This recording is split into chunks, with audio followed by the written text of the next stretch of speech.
ने BA final के तहत आधुनिक हिंदी कविता संकलन में से कवि हैं एक बड़े महत्वपूर्ण नंदकिशोर आचार्य।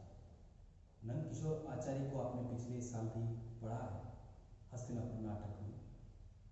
उनकी कविताएं भी आधुनिक भाव को लेकर लिखी गई कविताएं। बड़े महत्वपूर्ण कवि नंदकिशोर आचार्य अज्ञे जी के चौथे तार सप्तक के एक महत्वपूर्ण कवि हैं नंदकिशोर आचार्य। जन्म इनका 1945 में हुआ और आज भी बराबर साहित्य जगत से जुड़े हुए हैं। कविता कर्म भले कम हो लेकिन उनका आशीर्वाद बराबर हम पर और हिंदी साहित्य जगत पर बना हुआ है। राजस्थान के नंदकिशोर आचार्य ने एक श्रेष्ठ कवि, नाटककार, समीक्षक और चिंतक के रूप में हिंदी जगत में अपनी अलग पहचान बनाई है। उन्हें अज्ञे जी ने चौथे सप्तक जो 1979 में प्रकाशित हुआ उसमें सम्मिलित किया। आचार्य जी की कविता अपने समकालीन कवियों की कविता से इस रूप में भिन्न है कि वह प्रेम, प्रकृति और अपने अस्तित्व और सृष्टि के रहस्य को अपनी कविता के अनुशासन और उसके रचाव में समझने का प्रयास करते हैं। उनकी कविता में अतीन्द्रिय संवेदन अंतर्विष्ट होकर उभरती है, जिसके कारण उनकी कविता में स्थितियां महज उल्लेख की तरह या जैसी दिखती है वैसी नहीं होती, बल्कि कवि संवेदन में पचकर रूपांतरित होती है। कवि का एक रूप, जैसा डॉक्टर रामविलास जी शर्मा ने अपने एक निबंध में लिखा कि तथा समय उसके विश्व, यानी साहित्य को समाज का दर्पण कहा जाता है। बिल्कुल उचित बात है, लेकिन अगर साहित्य समाज का दर्पण है तो जैसा समाज है वैसा साहित्य ने दिखा दिया तो फिर बड़ी बात क्या हो। बल्कि कवि जो है, जो लेखक जो है, वो एक ऐसे समाज का निर्माण करता है अपने साहित्य से जैसा समाज को होना चाहिए। समाज जैसा है वैसे से उसकी स्थिति बदलने का कार्य साहित्य करता है। तो उसी तरह से ये जो कविताएं लिखते हैं नंदकिशोर आचार्य, वो इस तरह की कविता है कि कवि संवेदन के अंतर्गत वो स्थितियों को अपने हिसाब से बना के अपने सामने प्रस्तुत करते हैं कि स्थितियां इस तरह की होनी चाहिए, न कि जैसी स्थिति है उसका वर्णन उन्होंने अपनी कविता में कर दिया। उन्होंने अपनी कविता में मरुभूमि, बीकानेर तथा मरुस्थल की प्रकृति, बीकानेर के रहने वाले हैं, कि जो चित्र उकेरे हैं वे पाठक की अनुभूति को इस रूप में झकझोरते हैं कि वे उन्हें इन दृश्यों के पास ले जाते हैं। काव्य में जिस तरह का एक बिंब की बात अपने करते हैं, वो बिंब इस तरह का बनता है कि कविता के साथ एक पाठक, एक छात्र बहकर उस जगह पर पहुंच जाता है या उसके सामने वैसा एक चित्र उभर जाता है जैसा चित्र ये दिखाना चाहते हैं उस मरुस्थल का, उस मरुभूमि का या अन्य अन्य कविताओं में।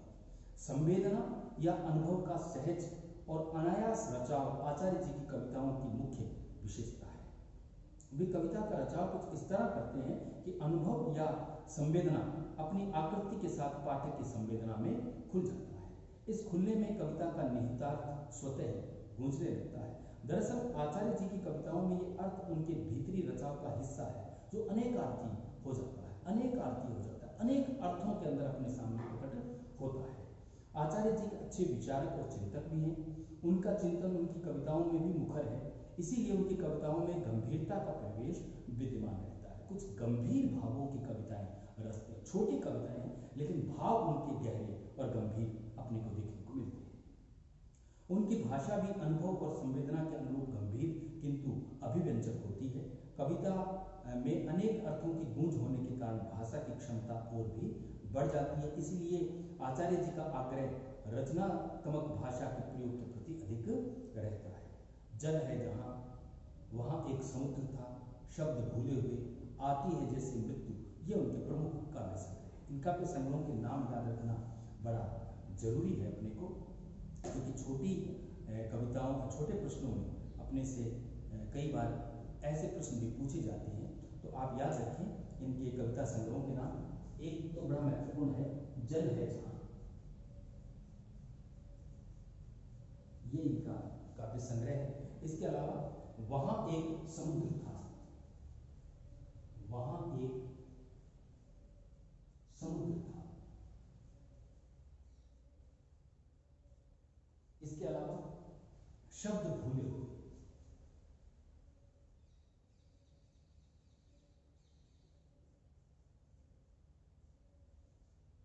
और आती है जैसे मृत्यु।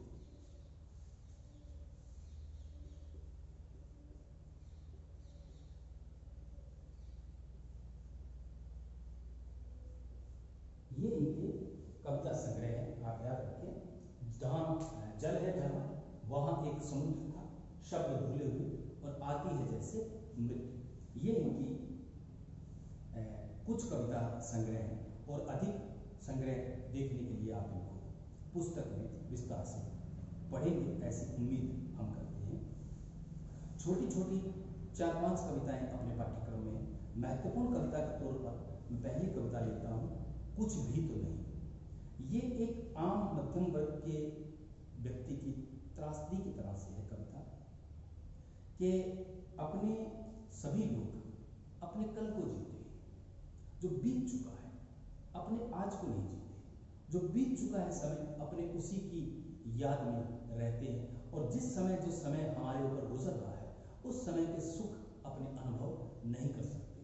वो समय जब व्यतीत हो जाता है तब अपने उस पीछे बीते हुए समय को याद करते हैं। यही इस भाव में भी ये कविता बड़ी महत्वपूर्ण है, कुछ भी तो नहीं, कि एक मध्यम वर्ग का व्यक्ति पूरी जिंदगी एक भाग दौड़ में रहता है तो वो कुछ भी ढंग से नहीं कर पाता। इसी भाग दौड़ के अंदर वो अपने आप को भूलता चला जाता है और अपने ऊपर जो आश्रित, उसके ऊपर जो आश्रित लोग हैं उन्हीं लोगों की देखभाल में, या यूं कहें कि इस कठिन जीवन को जीते हुए आयु के किसी भी क्षण का वो आनंद नहीं उठा सकता। वो उस भोगने को बस यूं भोगता रहता है। कोई एक काम उसके हाथ में है, वो उसे कर रहा है, लेकिन अचानक से दूसरा काम उसके ऊपर पड़ गया तो उस काम को छोड़कर या जल्दी जल्दी उसे निपटा कर दूसरे काम में प्रवृत्त हो जाता है। तो इस तरह न वो काम ढंग से हो पाता है, न वो काम ढंग से हो पाता है। और इसीलिए कि जीवन का जिस क्षण का बहुत अच्छे तरह से उसे आनंद लेना था, उस आनंद को ले नहीं पाता व्यक्ति, पर इतना टूट जाता है, इतना हताश हो जाता है अपने इस अधूरेपन की वजह से। सोचता है कि क्या पता मुझे मृत्यु भी पूरी तरह से आएगी या नहीं। इन्हीं भावों को लेकर लिखी गई कविता है। क्या कहते हैं कि कुछ भी तो नहीं ठीक से हुआ, कुछ भी तो नहीं ठीक से हुआ, न बचपना न समझदारी। ना तो बचपना में ढंग से व्यतीत कर सका, न मेरे स्वभाव में बचपना है, लेकिन उस बचपने को मैं ठीक से नहीं प्रस्तुत कर पाया या जी पाया। और न समझदारी को, जहाँ समझदार होना था वहाँ बचपना दिखा दिया और जहाँ बचपना दिखाना था वहाँ सयानी हो गई। कुछ भी तो नहीं ठीक से हुआ, न बचपना न समझदारी, न दोस्ती न दुश्मनी, न प्रेम न परिवार, न तंदुरुस्ती न बीमारी, न हंसना न रोना, न नींद न जागना, न तनकर खड़े रहना, न रेंगना, कविता नहीं। कवि कहता है कि मैं कुछ भी ठीक से नहीं कर पाया, न बचपना ठीक से हुआ, न समझदारी हुई, न दोस्ती न दुश्मनी। अलग अलग जो भाव है उन अलग अलग भावों को कवि ने जिया है, लेकिन उम्र के इस पड़ाव पर आकर कवि सोचता है कि मैं कुछ भी ठीक से नहीं कर पाया। कवि प्रतिनिधित्व करता है उस पूरे मध्यम वर्ग का जो लगभग समय से, वक्त से, हालात से त्रस्त रहता है और जिन क्षणों में जैसा जीवन उसे जीना चाहिए वो वैसा जीवन जी नहीं पाता, परवश हो जाता है वैसा जीवन जीने के लिए जैसा वक्त उसे जिलाता है। कि कुछ भी तो ठीक से नहीं हुआ, न बचपना न समझदारी, न दोस्ती न दुश्मनी, न प्रेम न परिवार। प्रेम भी कहीं हुआ तो परिवार की चिंता रही और परिवार के अंदर रहते हुए अपने प्रेमी लक्षणों को व्यक्ति याद करता रहा। न प्रेम न परिवार, न तंदुरुस्ती न बीमारी। तंदुरुस्त रहे लेकिन तंदुरुस्ती के अंदर भी बीमारी का भय रहा। बीमार हुए तो तंदुरुस्त होना चाहा, न बीमारी न तंदुरुस्ती, न हंसना न रोना, न ढंग से हंस सके न ढंग से रो पाए। ये मध्यम वर्ग की पीड़ा है जो इस कविता के अंदर कवि प्रकट कर रहा है। न नींद न जागना, न रेंगना न तनकर खड़े रह पाना, न रेंगना न तनकर खड़े रह पाना। कहीं तनकर खड़े रहने की बात आई तो वहाँ पे अपने जो पीछे लोग हैं उन लोगों को याद करके झुक गया ऐसी जगह पे जहाँ झुकना नहीं चाहिए था। समझ गए ना? जिंदगी और गुलाब के फूल, उषा प्रेमदा की कहानी इसी भाव को लेकर लिखी गई कि व्यक्ति अपने अहम को संतुष्ट करना चाहता है और कई बार क्या है कि वो उसे यूँ लगता है कि मैं अपना जो मेरा आत्मसम्मान है, मेरा आत्मसम्मान इस बात को इस तरह से करने में गिर जाएगा तो अपने आत्मसम्मान के चक्कर में व्यक्ति वैसा कार्य कर जाता है जो उसे शायद नहीं करना चाहिए था, क्योंकि वो समय व्यतीत होने के बाद में, बेरोजगार होने के बाद में उस कहानी का पात्र ये सोचता है कि अगर मैं उस समय ऐसा नहीं करता तो जैसी स्थिति आज हो गई, जब मैं कमाता था तो मेरे साथ कितने सारे लोग जुड़े हुए थे, कितना मेरा सम्मान था मेरे घर में, मेरे परिवार में, मेरे समाज में, लेकिन अब वो सारा सम्मान जाता रहा उस एक झूठे अहम की वजह से। तो उसी तरह की बात कवि कह रहा है कि न रेंगना न तनकर खड़ी रहना, कुछ भी तो नहीं, कुछ भी नहीं हुआ ढंग से, कविता भी नहीं। और कवि यहाँ पर आकर के कहता है कि मैं कविता भी ढंग से नहीं कर पाया, क्या पता मैं कुछ और भी रच जाता ऐसा जो पता नहीं अपने आप में कैसा दुर्लभ होता, जैसी ये कविता लिखता है कवि कि लेकिन मेरी से कविता भी ढंग से नहीं हो पाई। क्यों नहीं हो पाई? कि ना तो मेरे से काम भी हुआ न त्रासदी, ना तो मैं खुशियों की कविता लिख पाया, ना मैं त्रासदी की दुख की कविता लिख पाया। ठीक से जीवन भी तो मैं नहीं जी पाता, इस जीवन को भी मैं ढंग से जी पाता, लेकिन वो भी मुझसे नहीं हो पाया। इसीलिए अब अंतिम क्षणों में कवि डरता है कि इसीलिए डरता हूं ठीक से मरूंगा, मैं ठीक से मर तो पाऊंगा। बस यही एक सत्य होता है जो इस कविता के अंदर कवि कहता है कि आदमी चाहे कैसा भी जीवन जिए वो मरता ठीक ही है, उसकी मृत्यु जो है वो ठीक वैसी आती है जैसी जिंदगी के अंदर बहुत सफल व्यक्ति की आती है, ठीक वैसी उसकी, यानी मृत्यु के बाद में सब कुछ बराबर हो जाता है।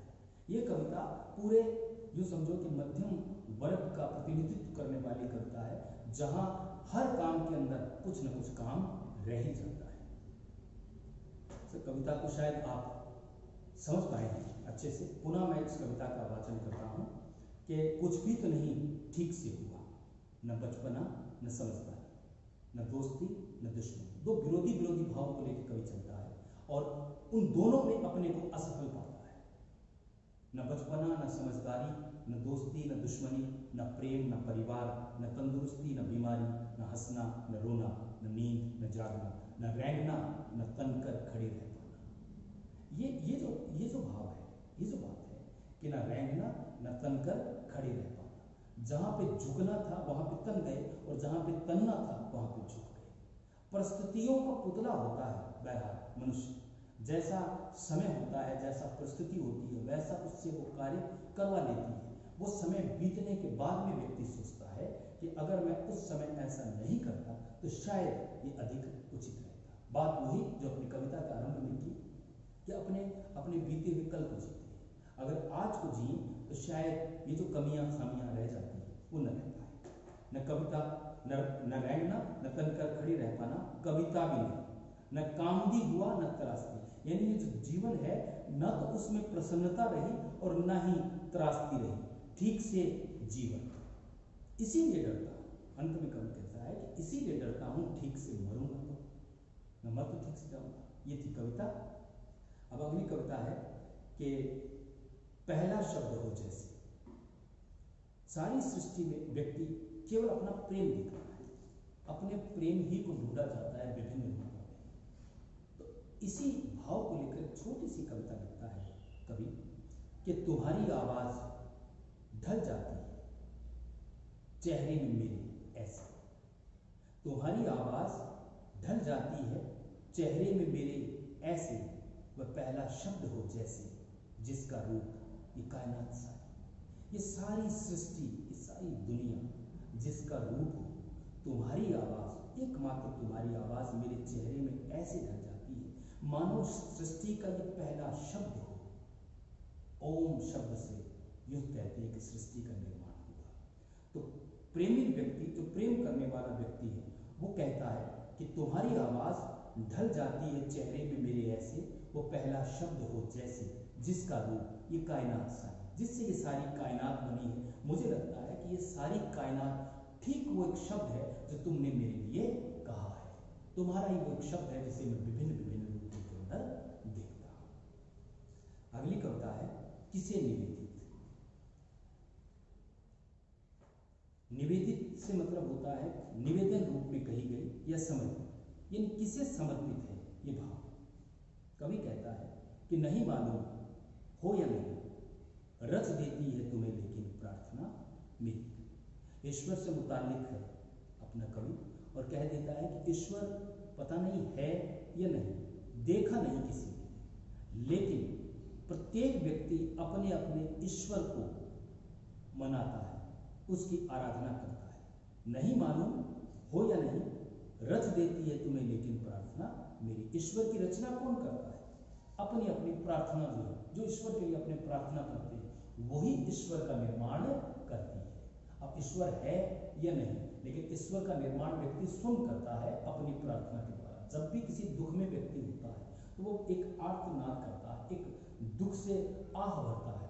उस आह में निवेदन किसका करता है, किससे प्रार्थना करता है? ईश्वर से ही करता है। ईश्वर है या नहीं, ये दिगर बात है, लेकिन उसे प्रार्थना जो है वो उसे शक्ति देती है जीवन जीने की। कि नहीं मालूम हो या नहीं, रच देती है तुम्हें लेकिन प्रार्थना मेरी। सृष्टा करती हुई मुझे, मेरा सृजन करती हुई, मेरा निर्माण करती हुई आपको रच देती है। यानी एक तरह से भक्त भगवान का सर्जक है और भगवान भक्त का सर्जक है। मैं भी प्रार्थना हूं क्या तुम्हारी? क्या मैं भी तुम्हारी प्रार्थना? जिस तरह मैंने तुम्हें बनाया है, क्या मेरे लिए तुम भी प्रार्थना कर रहे हो? मैं भी प्रार्थना हूं क्या तुम्हारी, ओ मेरे सृष्टा, किसे निवेदित पर? लेकिन मेरे लिए निवेदन किसने किया? मैं भी प्रार्थना हूं तुम्हारी, जैसे मैंने प्रार्थना की और मैंने तुम्हारा निर्माण किया, तो उसी तरह से क्या मैं भी तुम्हारी प्रार्थना हूं? अगर मैं तुम्हारी प्रार्थना हूं तो मैं किसे निवेदित हूं? किसने मेरे लिए निवेदित किया? मेरे लिए समर्पण किसने किया? कौन है जिसने मेरे लिए समर्पण किया? यानी अपने ईश्वर के लिए समर्पण करते हैं, लेकिन अपने लिए समर्पण कौन करता है? यही कविता, इस कविता में कवि यही कहना चाहता है। अगली कविता है, झरे नहीं तो क्या, झरे नहीं तो क्या रहे हैं झूम। अब झड़े नहीं तो क्या होगा? झूम तो रहे हैं, पेड़ पे लगे हुए पीले पीले, ये समझो कि तांबई रंग के पत्ते, पीले नहीं तांबई रंग। तांबई रंग मतलब जो ताजा पत्ते होते हैं, जो नन्ही नन्ही कोंपले हैं, वो कोंपले फूट कर जब पत्ते का रूप लेती है तो उनका रंग जो है वो तांबई रंग होता है, तांबे के जैसा रंग होता है। पीला तो जब वृद्ध हो जाता है उस समय के बाद। कि झरे नहीं तो क्या रहे हैं झूम, तांबई पत्तों के गुच्छे। तांबई यानी जो नए खिले हुए, नए निकले हुए जो पत्ते हैं, वो झरे नहीं, लेकिन वो झूम तो रहे हैं।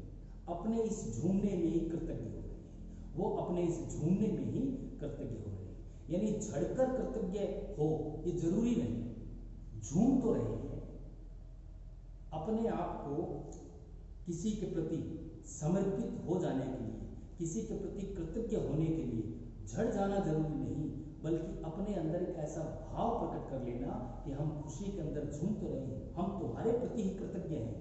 अपने उस कृतज्ञता को हम झड़ के व्यक्त करें या झूम के व्यक्त करें। झूम के व्यक्त करना कवि को ज्यादा उचित लगा अपनी आरंभिक पंक्तियों में कि झरे नहीं तो क्या रहे हैं झूम, तांबई पत्तों के गुच्छे अपने इस झूमने में ही कृतज्ञ हो रहे हैं। झरकर सार्थक करते हवा से मिलने को अपने, और सार्थकता का प्रकट करते हैं झड़, हवा से मिल जाते हैं। जब झड़ते हैं तो हवा से मिल जाते हैं, और जब झूम रहे हैं तब भी वो एक तरह से अपनी कृतज्ञता जो है अपने उस मालिक के प्रति, अपने उस सर्जक के प्रति प्रकट ही कर रहे हैं। ये अब अंतिम कविता लेते हैं अपने इन्हीं कवि की, कि कहीं भी समतल नहीं है शहर। किसी एक शहर का, किसी प्राचीन एक शहर का वर्णन कवि करता है, जिसे अपनी प्राचीनता पर, अपने संस्कारों पर, अपने रीति रिवाजों पर बड़ा नाज है। वो अपने उन रीति रिवाजों को, वो शहर छोड़ना नहीं चाहता। भले स्थितियां धीरे धीरे बड़ी विकट हो रही है, आदमी की इस आर्थिकता के कारण, आदमी के उस भौतिक सुखों की चाहत के अंदर वो कितना नुकसान प्रकृति को कर रहा है, कितना नुकसान इन शहरों को कर रहा है। जिन शहरों की बसावट, जिन शहरों की रचावट उनके संस्कारों के कारण थी, शहर अभी भी उन संस्कारों को छोड़ना नहीं चाहता, लेकिन मनुष्य उनसे उन संस्कारों को छुड़वाना चाहता है। कि धड़धड़ाता हुआ दुपहिया या तिपहिया कोई, बूढ़े को कुचलता सा, छोड़ता हुआ मुंह पर धुआं, घबराया एक पल रुककर वो बुदबुदाता है कोई। धड़धड़ाता हुआ दुपहिया या तिपहिया कोई, एक वाहन, दुपहिया या तिपहिया वाहन उस बूढ़े शहर को, उस पारंपरिक शहर को, उस प्राचीन शहर को एक तरह से कुचलता हुआ, उसके संस्कारों को, उसके भावों को, उसके उस मूल रूप को, जो रूप उस शहर का था, उसको लगभग कुचलता हुआ और छोड़ता हुआ मुंह पर विषैला धुआं। कितने ये जो वाहन चलते हैं, इन वाहनों की वजह से जो नुकसान होता है प्रकृति को, उन सारे नुकसानों को कोई और महसूस करे न करे, ये प्राचीन जो शहर है वो बड़ा महसूस करते हैं नंदकिशोर आचार्य की इस कविता में, कि धड़धड़ाता हुआ दुपहिया या तिपहिया कोई बूढ़े को कुचलता सा, छोड़ता हुआ मुंह पर धुआं। तो जब ये करता है सारा कृत्य तो वो शहर घबराता है, एक पल रुक जाता है, बुदबुदाता है कोई बुरी बात, कोई गाली, कभी छोड़ देता है, उसे कुछ नहीं लिखता, अपने कल्पना के हिसाब से अपने कुछ भी अंकित कर, कि धड़धड़ाता हुआ दुपहिया या तिपहिया कोई बूढ़े को कुचलता सा, छोड़ता हुआ मुंह पर धुआं, घबराया एक पल रुक कर, बुदबुदाता है कोई, सुनता नहीं कोई, जिसे कोई नहीं सुनता उसे, क्योंकि इस भाग दौड़ के अंदर शहर की आत्मा किस तरह कुचल रही है, इस बात को सुनने का अवसर किसी को नहीं है। प्राचीन जो शहर है, उन प्राचीन शहरों की बात करता है कवि अपनी इस कविता में, सुनता नहीं कोई जिसे, झुंझलाता है, वो शहर फिर झुंझलाता है अपने ही आप से, अपने ही आप से वो झुंझलाता है, अपने ही से वापस चल देता बूढ़ा शहर। वो झुंझलाहट होती है लेकिन फिर वो शहर धीरे धीरे चल पड़ता है, लाठी को और ताकत से पकड़ता हुआ। ये जो लाठी है ये कौन सी है? ये लाठी उन संस्कारों की है, शहर जिनको और मजबूती से थामता है कि आप चाहे कितना ही मेरे स्वरूप को बिगाड़ने की कोशिश करो इस अंधी दौर के अंदर, लेकिन मैं अपने इस स्वरूप को बिगड़ने नहीं दूंगा। वो और मजबूती से अपनी लाठी को थाम लेता है। ये कविता है नंदकिशोर आचार्य की, जो अपने पाठ्यक्रम में लगती है। पांचों कविताओं का मैंने वाचन किया, इनमें महत्वपूर्ण कविता के तौर पे आप कुछ भी तो नहीं, इसको तैयार करें और साथ ही कहीं भी समतल नहीं लिखें। ये दोनों कविताएं व्याख्या की दृष्टि से अति महत्वपूर्ण है, आप इन्हें समझें और इनको लिख पाएंगे। यूं आसान कविता है लेकिन भाव दोनों कविताओं में गहरे हैं, कुछ भी तो नहीं में मध्यम वर्ग की त्रासदी दिखती है और कहीं भी समतल नहीं है शहर। इसमें किसी शहर की जो रचावट, जो बसावट है, उसको खत्म होते देखकर शहर बड़ा चिंतित है और वो चाहता है कि मेरी जो रचावट, मेरी जो बसावट, मेरे जो भाव, मेरा जो सौंदर्य, वो सौंदर्य ठीक वैसा ही बना रहे जैसा बसते समय था। ऐसे लोग थे जिन्होंने इसे बसाया और ऐसे लोग हैं जो इसे अब खराब करने का प्रयत्न कर रहे हैं। अगली कक्षा में पुनः किसी अन्य कविता, किसी अन्य पाठ के साथ आपके समक्ष उपस्थित होंगे। तब तक